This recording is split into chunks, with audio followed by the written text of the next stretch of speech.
ពីដំបូងខ្ញុំរៀងអន់ចិត្តដែរពេលខ្ញុំសួរហើយទៅគាត់ដូចរបៀបថាគាត់អត់សូវរំភើបសប្បាយចិត្តអីទេដូចរបៀបស្ទាក់ស្ទើរអញ្ចឹងណាទីមួយគាត់ថាឥឡូវប្រពន្ធមានកូនហើយអូសប្បាយចិត្តអក៏ជ្រុលប៉ុន្តែរបស់ហ្នឹងព្រាលណាស់ជម្រាបសួរបងប្អូនទាំងអស់គ្នាខ្ញុំពេជ្រពិសីខ្ញុំឆាយ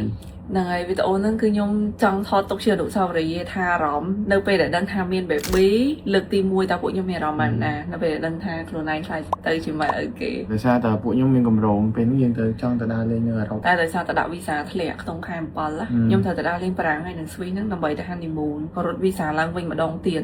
ហើយនៅក្នុងពេលកំឡុងចាំយកវីសាហ្នឹងក៏យើងយកបដាដែរដោយសារតែបងធ្លាប់ប្រាប់ថាអូនអនឡាញមិនប្រកាសថាយកភ្លាមទេអញ្ចឹងក៏ពួកខ្ញុំណាអូខេយកបដាទៅមានក៏មានទៅពួកខ្ញុំមុខណាគេសួរដែរហ្នឹងហើយយកកូនថ្ងៃណាខ្ញុំប្រាប់មកថាខែ7បើសិនជាត្រឡប់ទៅវិញហ្នឹងប្រហែលពេលមានកូនហ្នឹងអាចពិសេសគាត់ចង់ទៅទិញកៅអៅនៅវៀតណាមអញ្ចឹងហើយពេលទៅទិញកៅអៅនៅវៀតណាមហ្នឹងអាចថាសង្ស័យថាប្រហែលមានកូនពេលទៅទិញកៅអៅនៅវៀតណាមទិញកៅអៅវៀតណាមនៅវៀតណាមហ្នឹងគឺត្រៀមខ្លួនទៅដើរលេងនៅអឺរ៉ុបតាមពិតទៅដឹងដែរថាបើសិនជាខ្ញុំមានកូនពេលទៅអឺរ៉ុបហ្នឹងកូននឹងឆ្នាំ1ម៉ែតែបើសិនជាមានកូននៅកំឡុងបច្ចុប្បន្ននេះកូនខ្ញុំនឹងកើតមុនចូលឆ្នាំខ្មែរអញ្ចឹងស្មើនឹងឆ្នាំ1មីតាមពិតទៅពួកខ្ញុំអត់ចាប់អារម្មណ៍ថាមានកូនឬមិនមានអីទេបងបារីគាត់នៅគៀកពួកខ្ញុំហើយគាត់ដឹងថាឥឡូវនេះខ្ញុំកំពុងយក baby ទៅក៏គាត់ប្រាប់ថាអូនបើតែយកអញ្ចឹងតែទៅអាចឃើញរៀងយូរដែរអីចឹងណាគាត់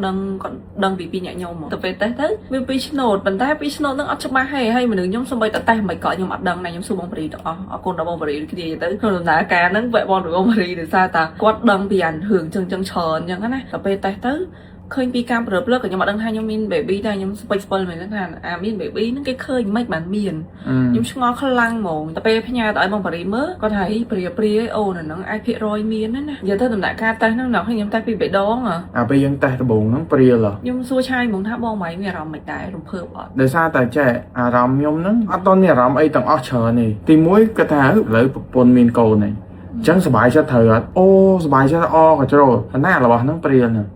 ចុះបើសិនជាប៉ែតប្រាប់វិញថាអត់មានវិញហើយដាច់អារម្មណ៍ដាច់អារម្មណ៍មកបន្តិចអញ្ចឹងយើងអាចនឹងខកចិត្តតែអញ្ចឹងក៏គាត់ថាអត់ទេឥឡូវហ្នឹងអត់ទាន់ច្បាស់ទេចាំ confirm 100%ហ្មងថាមានអាហ្នឹងបានយើងដឹងថាត្រូវធ្វើមិនទៀតបងបារីប្រាប់ថាអូនណៃទៅប៉ែតបច្ចៈទៅបើសិនជាចង់ដឹងថាវាមានឬក៏អត់ច្បាស់ឬក៏អត់ណាពេលខ្ញុំទៅប៉ែតបណ្ឌិតទៅបណ្ឌិតឈាមបែរថាអូនតេស្តទៅមាន baby ហើយពីអ្នកខ្ញុំសប្បាយតែបើសួរថាអារម្មណ៍ពេលហ្នឹងសบายខ្លាំងអត់ស្មោះត្រង់ហ្មងអត់តទេការតេស្តហ្នឹងវាច្រើនតង់ពេកទៅវាអត់សូវសប្បាយខ្លាំងទេដោយសារដឹងខ្លះហើយដំបូងឡើយហ្នឹងវាថាទុកខ្លួនឯងហើយពិសេសលើកថាមានហើយទៅនៅ office ធ្វើការអញ្ចឹងទៅគឺវាច្បុកច្បល់បតៈកលានេះវាអត់តន់បានយកមែនតើណាមិនវាដូចមានបាត់ហើយរបៀបអញ្ចឹងបំណងថាយកមែនតើហ្នឹងពេលទៅដល់លេងស្វីខ្ញុំឃើញថារបៀបថាអារម្មណ៍ពួកខ្ញុំហេស្ទាក់ស្ទើរអត់ដឹងគួររំភើបអត់ពីដំបូងនោះអត់ដឹងថាមានឬក៏អត់ហើយមួយទៀតហ្នឹងគឺច្បុកច្បល់ខ្លាំងហ្មងអ្នកគ្នាមានអារម្មណ៍ថាហ្នឹងមិនមែនមានកូនដូចអារម្មណ៍ពេលដែលទិញឡានប្រុសលើកទី1អញ្ចឹងការគិតដែលចូលមកក្នុងគូក្បាលខ្ញុំដំបូងណាឥឡូវហ្នឹងបើពិសេសមានកូនមែនតើខ្ញុំត្រូវធ្វើអីដំបូងគេផតគូខ្ញុំ research ChatGPT ថាឥឡូវគេឲ្យធ្វើអីគេខ្លះអត់ឲ្យធ្វើអីគេខ្លះគេឲ្យពាក់កៅអៅមិនគេឲ្យធ្វើសកម្មភាពមិនសកម្មភាពអីមិនឲ្យធ្វើកន្លែងណាគួរទៅកន្លែងណាមិនគួរទៅគួរយើងធ្វើដំណើរបានឆ្ងាយអត់និយាយទៅគឺ research នៅទម្លាប់ប្រចាំថ្ងៃរបស់ខ្ញុំទាំងអស់ឡើងវិញហ្មងថាមានអ្វីខ្លះដែលយើងត្រូវបំរែបំរួលជាជាងថាឥឡូវនេះខ្ញុំមានអារម្មណ៍មិនហ្មងខ្ញុំត្រូវតែគិតថាអូខេភ្លាមនេះយើងត្រូវទៅផ្លាស់ប្ដូររបស់ទាំងអស់ហ្នឹងអញ្ចឹងអាហ្នឹងគឺអ្វីដែលខ្ញុំគិតឃើញមុនគេហ្មងពីព្រោះពេលហ្នឹងពិតជាអារម្មណ៍វាភ័យហើយលេលើអាហ្នឹងមានកូនមែនអាហ្នឹងសបាយអត់អីមិននិយាយទៅអាសំដួលហ្នឹងពេញខួរក្បាលហ្មងតែបើសួរថាអារម្មណ៍សបាយរំភើបអត់រំភើបពេលនឹកឃើញដល់ថាអូខេពេលគាត់កើតមកពេលមានគាត់អីចឹងអ្នកគ្នាអារម្មណ៍ខ្ញុំគឺមានក្តីសុខហើយមានអារម្មណ៍ថាគាត់ចូលមកបំពេញជីវិតខ្ញុំបន្ថែមទៀតហ្មងតែពេលដែលទៅតេស្តម្ដងទៀតជាមួយប៉ែតហ្នឹងខ្ញុំគិតថាអារម្មណ៍មួយដែលវាចាក់ចំខ្ញុំហ្នឹងគឺចាប់ដើមរហូតដល់ខ្ញុំមិនដែលសូវមានអារម្មណ៍ចឹងហើយលើកនេះ relate ដោយសារឃើញកូនក្មេងម្នាក់រត់លេងហើយគេនិយាយមួយប៉ាគាត់ហើយក្មេងហ្នឹងខូចលពឹសហើយរបៀបក្លុកម៉ែអញ្ចឹងណាហើយតមកតអីប្រពេចប្រប៉ោអញ្ចឹងទៅខ្ញុំក៏នឹកឃើញថាអូពីទៀតទៅខ្ញុំខ្លាចជាម្នាក់ហ្នឹងហើយស្លៀកខោខ្លីកៅអៅយឺតជូនកូនមកប៉ែតហើយកូនក្លុកអីអញ្ចឹងទៅហើយអោបថើបកូនអីអញ្ចឹងខ្ញុំថាអូអានេះគឺជាអារម្មណ៍ អារម្មណ៍ជាឪពុកដែលយើងគ្រាន់តែទទួលអារម្មណ៍ឃើញគេថើបអោបកូនគេលេងមួយកូនគេក៏យើងវ៉ាវគាត់ថាចង់ឃើញកូនខ្លួនឯងចាប់ផ្ដើម connect មួយអារម្មណ៍ដែររំភើប ទាំងដែលពីមុននឹងគ្មានអត់ដែល relate មួយរបស់ដែលមានកូនឬក៏អីដែលពាក់ព័ន្ធមួយ baby ក្មេងៗអីស្រឡាញ់ប៉ុន្តែបើ relate ខ្លាំងជ្រាបទៅដល់ក្នុងអាជំរឿចិត្តយើងនោះអត់ទេអ្នកគ្នាឃើញអារម្មណ៍យើងស្រឡាញ់ចូលចិត្តឃើញ cute អីហ្នឹងប៉ុន្តែពេលដល់ដំណាក់កាលដែលខ្លួនឯងមានកូនមិនដឹងអូសម័យថាម្នាក់នឹងជាកូនខ្លួនឯងដល់តែចាប់បានឈួលមកហើយខ្ញុំមានសំដួលជាច្រើនថារបស់នេះខ្ញុំធ្វើបានអត់របស់នោះខ្ញុំធ្វើបានអត់អ្វីที่ខ្ញុំត្រូវតอมខ្លះរបៀបចឹងឲ្យសំណាងខ្ញុំមែនតើដែលមានបងនៅចិត្តខ្លួនខ្ញុំសិតតែមានកូនហើយក៏ល្អប្រាប់យើងប្រាប់ពីនេះប្រាប់ពីនោះចឹងទៅក៏មិនឲ្យយើងបារម្ភច្រើននេះដែរអ្នកគ្នាខ្ញុំទូស្គាល់ថារឿងមួយហ្នឹងមិនមែនជារឿងងាយស្រួលទេដែលគេនិយាយពាក្យថាឆ្លងតលេដែលគ្រប់រូបគឺជួបផលវិបាករៀងខ្លួនអ្នកដែលធ្លាប់ជួបហើយបងនៅចិត្តខ្លួនខ្ញុំក៏គាត់ប្រាប់ថាគាត់ជួបអីគេខ្លះក៏មិនឲ្យខ្ញុំខ្លាចទេគាត់ថាអូនជួបមួយដោះមួយទៅហើយបើសម្រាប់ខ្ញុំអារម្មណ៍ដែលយើងចង់ឃើញមុខគាត់ណានឹកឃើញដល់មុខគាត់ហ្នឹងថាមិនថាមាននឹងអីគឺត្រូវតែឆ្លងចុងក្រោយលទ្ធផលចុងក្រោយគឺបានឃើញមុខគាត់ពីមួយថ្ងៃទៅមួយថ្ងៃបានអារម្មណ៍នោះវាចាប់ផ្ដើមដិតទៅថាអូបើកឡានត្រូវបើកយឺតជាងមុននិយាយជាមួយប្រពន្ធត្រូវថ្នមជាងមុនញ៉ាំអីត្រូវផ្លាស់ប្ដូរទម្លាប់ចឹងទៅបានន័យថាមានរបស់ជាច្រើនដែលញ៉ាំអត់បានរបស់ឆៅយូរទៅគឺទៅ connect មួយដូចថាយើងជាឪពុកមិនមែនពោះកូនទេប៉ុន្តែក៏ connect ជាមួយកូនដែរទទួលអារម្មណ៍ពីគាត់ថាអូខេឥឡូវគាត់កំពុងតែនៅក្នុងពោះហើយឃើញកូនក្មេងរត់កាត់ពិសីខ្ញុំគឺភ័យហ្មងមានថាអូខ្លាចបុកហ៎ខ្ញុំអញ្ចឹងលើកក្រោយគិតតែហើយទៀតថាលើកក្រោយទៅណាខ្ញុំត្រូវតែដើរមុខឬក៏ត្រូវតែចេញមុនគាត់អញ្ចឹងណាចិត្តខ្ញុំណារបៀបថាចេះអូតើខ្ញុំអាចធ្វើអីដែលល្អបំផុតសពក៏បែបយ៉ាងដើម្បីប្រពន្ធត្រូវខិតខំមកកម្រិតទៀតគ្រួសារមិនថាស្អីទេទាំងរលុយអីហ្នឹងគឺខ្ញុំ commit មួយខ្លួនឯងថាធ្វើម៉េចខ្ញុំត្រូវតែអស់ដាក់អស់ពីសមត្ថភាពរលុយឲ្យបានច្រើនធ្វើម៉េចឲ្យគ្រួសាររស់នៅស្រួលបើចំពោះខ្ញុំពីដំបូងខ្ញុំរៀងអន់ចិត្តដែរពេលខ្ញុំសួរហើយទៅគាត់ដូចរបៀបថាគាត់អត់សូវរំភើបសប្បាយចិត្តអីទេគាត់ថាគាត់របៀបថាដូចរបៀបស្ទាក់ស្ទើរអញ្ចឹងណាខ្ញុំសួរគាត់ដំបូងនេះខ្ញុំរៀងអន់ចិត្តដែរតែអត់អីទេខ្ញុំយល់ត្រឡប់មកវិញហ្នឹងដោយសារតែខ្ញុំក៏បាក់បែកគាត់ដែរមានការគិតជាច្រើនថាតែខ្ញុំត្រូវធ្វើអីបន្ទាប់របស់នេះរបស់នោះខ្ញុំធ្វើអត់បានទេអីចឹងណាវាច្បុកច្បល់អត់ទាន់ស្មឯងពីមួយថ្ងៃទៅមួយថ្ងៃខ្ទង់មួយអាទិត្យបែរមកទឹកអីហ្នឹង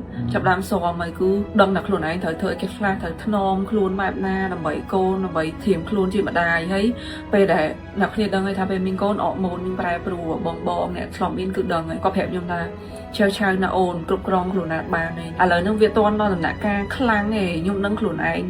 ឯងមកអញ្ចឹងខ្លះអ្នកគ្នាឃ្លានអីចឹងគឺចង់បានឥឡូវភ្លាមហីបើអត់បានឥឡូវទៅរៀងចាប់ដើមរៀងមួម៉ៅចឹងទៅប៉ុន្តែខ្ញុំព្យាយាមគ្រប់គ្រងខ្លួនឯងមែនតើកុំឲ្យអារម្មណ៍នឹងគ្រប់គ្រងខ្ញុំបានណាដូចចឹងណាអ្នកគ្នាឆាយនិយាយមុនហ្នឹងខ្ញុំណែនធុងហ្មងខ្ញុំណែនធុងហើយរកពោះទឹកភ្នែកអារម្មណ៍យើងនឹងវាឡើងមកស្រួលលឿនខ្លាំងហ្មងអ្នកគ្នាអាហ្នឹងអារម្មណ៍ខ្ញុំដែលខុសពីធម្មតាហើយតែយើងអង្គុយរៀងយូរបន្តិចចាប់ដល់រៀងសៀតពុះហើយចាប់ដល់ភ័យអីអត់កើតទេត្រូវធ្វើអីម្យ៉ាងដូរសកម្មភាពអីចឹងទៅពេលខ្ញុំអង្គុយនិយាយនេះខ្ទង់មួយខែជាងហើយដូចខ្ញុំនិយាយចឹងថាមិនថាមានរឿងអីកើតឡើងខ្លះនឹងជួបអីគេខ្លះខ្ញុំអត់តន់ដឹងទេតែសម្រាប់ខ្ញុំនឹងធ្វើឲ្យអស់ពីសមត្ថភាពហើយឲ្យខ្លួនឯងចាស់ទុំជាងមុនមកកម្រិតទៀតព្រោះឥឡូវខ្លួនឯងមានកូនបើនិយាយមកជ្រុងទៀតណាខ្ញុំក៏រៀងសំដីរៀងលឺមួយពិសីដែរតែខ្ញុំដឹងខ្លួនហ្មងថាពេលមានកូននេះត្រូវតែនិយាយថ្នមជាមួយប្រពន្ធអាហ្នឹងគឺជា challenge ធំមួយរបស់ខ្ញុំដូចគ្នាគ្រប់ពេលមិនថាខ្ញុំខឹងគាត់ខ្ញុំត្រូវតែនិយាយថ្នមចៃឱកាសហ្នឹងក៏អរគុណទៅដល់អ្នកមានគុណទាំងម៉ាក់ប៉ាទាំងសងខាងពួកគាត់បង្កើតយើងណាក៏មានអារម្មណ៍ទាំងអស់ហ្នឹងសប្បាយចិត្តរំភើបចិត្តថ្នមគាត់បង្កើតពួកយើងចេញមកទៀតវាកាន់តែអស្ចារ្យជាងហ្នឹងហើយបង្កើតកូនមួយវាមិនមែនស្រួលទេចាប់ដើមយកអារម្មណ៍ម៉ាក់ខ្ញុំអញ្ចឹងទៅក៏ចង់អរគុណដល់ fan ដែរខ្ញុំគិតថាបើសោះឲ្យមិញហ្នឹងគឺឃើញអ្នកអរគ្នា comment share អូខ្ញុំនិយាយថ្ងៃដែលខ្ញុំផុសថ្ងៃដែលខ្ញុំផុសតែខ្ញុំមាន baby អូពីដំណើរជីវិតពួកខ្ញុំណាគឺ fan អ្នកគ្រប់ត្រហ្នឹងគឺដូចដើរមកមួយខ្ញុំតាំងខ្ញុំនៅទូចតាំងនៅគូតដឹងគ្នារហូតខ្ញុំឡើងមតនៈរៀបការមានកូននិយាយទៅអ្នកគ្នានៅក្នុងដំណើរជីវិតខ្ញុំហ្មងចាហើយរំភើបខ្លាំងពួកខ្ញុំមានជីវភាពល្អរាល់ថ្ងៃហើយមានគោលដៅចង់យកកូនដល់5ណាខ្ញុំគាត់ថាគឺអរគុណដល់អ្នកនរគ្នាដែល along the journey ហ្នឹងអ្នកនរគ្នាគ្រប់ត្រ support ជួយទិញជួយ like ជួយ share ជួយមើលនិយាយមិនគ្រាន់តែមើលវីដេអូខ្ញុំហ្នឹងក៏ជាចំណែកជួយពួកខ្ញុំដែរអញ្ចឹងគឺពួកខ្ញុំមានតែខិតខំប្រឹងប្រែងបន្ថែមទៀតធ្វើបែបណាបញ្ចេញរបស់ល្អទៅក្នុងសង្គមយើងឲ្យបានច្រើនគឺមានតែខំហើយកូនមួយទៀត ខំមួយទៀតហ្នឹងគឺខំយកឲ្យបាន5 ទៅណាក៏គេដឹងរឿងកូន5ហ្នឹងមូលហេតុដែលចង់យកកូន5មិនអត់មូលហេតុទេឆាយគាត់ចង់បានកូនច្រើនអ៊ូអចឹងទៅថាពីរអ្នកខ្ញុំបងប្អូនតិចដូចគ្នាបងប្អូនមាន2នាក់ឯងហើយមួយទៀតហ្នឹងគឺប្រជាជនយើងមានកំណើនប្រជាជនតិចយឺតចឹងណាគាត់ចង់បានកូន5ហ្នឹងគឺដោយសារចង់ឲ្យប្រជាជនខ្មែរមានកំណើនប្រជាជនច្រើនមានកូនខ្ញុំ5ហើយគាត់ទៅមានប្រពន្ធគាត់បង្កើតកូនតចឹងទៅបានប្រជាជនច្រើនអីដែលឆាយគិតហើយខ្ញុំប្រាប់មកថាបងឥឡូវខ្ញុំសុំ3សិនមើលបងឯងមើលថែខ្ញុំបានល្អខ្ញុំនឹងយកថែមកបងឯងទៀត ហ្នឹងហើយអីត្រូវសង្ស័យទេព្រោះខ្ញុំដឹងមើលបានល្អ ហ្នឹងហើយឡើងគ្នាខ្ញុំនិយាយក្នុងវីដេអូហ្នឹងហើយថាបើមើលថៃបានល្អខ្ញុំយកឲ្យដល់5ឥឡូវបានសម្រេចមួយហើយបងប្អូនអរគុណច្រើនមែនតើអ្នកនរគ្នា អញ្ចឹងវីដេអូនេះគឺមានតែប៉ុណ្្នឹងទេបងប្អូនញាតិមិត្តភ័ក្តិគ្រួសារទាំងអស់គ្នាហើយក៏អរគុណដល់ប្រពន្ធដែរដែលឥឡូវនេះគឺបានជោគជ័យកូនទី1ហើយអញ្ចឹងគឺបាទជូនពរអ្នកនរគ្នាបាទសុខសប្បាយហើយរលួយបាន ហើយ ច្រើន ហ្នឹងហើយឆាប់មាន baby បងប្អូនដែលចង់បាន baby ឆាប់មាន baby បាទជំរាប ចា លា អរគុណច្រើនអ្នកនរគ្នាជំរាបលា